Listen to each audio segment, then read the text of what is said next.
રાજનીતિ સંદેશ ન્યૂઝમાં આપનું સ્વાગત છે। ભારતના 76મા પ્રજાસત્તાક પર્વની શ્રી સોમનાથ મંદિરમાં સન્માનભેર ઉજવણી કરાઈ। શ્રી સોમનાથ ટ્રસ્ટના માનનીય ટ્રસ્ટી જેડી પરમાર સાહેબના હસ્તે ધ્વજવંદન કરવામાં આવ્યું। આ સાથે જ શ્રી સોમનાથ મહાદેવને તિરંગા શૃંગાર કરવામાં આવ્યો। રાષ્ટ્રીય તીર્થ સોમનાથમાં ધર્મ ભક્તિ અને રાષ્ટ્રભક્તિનો એક સાથે અનુભવ કરી શ્રદ્ધાળુઓ ધન્ય થયા હતા।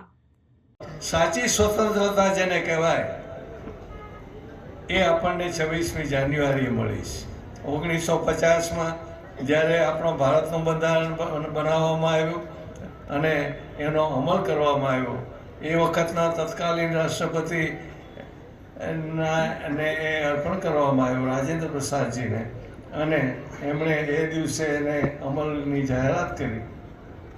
એ દિવસથી આપણે પ્રજાસત્તાક ભારતમાં જીવી રહ્યા છીએ। સ્વતંત્ર તો હતા જ, પણ સાથે સાથે આપણને પ્રજાને એ સત્તા મળી। પ્રજાને સત્તા મળી એટલે શું? પ્રજા જ સર્વોપરી છે એ વાત આપણે સ્વીકારી। પ્રજાના મતથી જ શાસન ચાલે એ વાતને આપણે સ્વીકારી।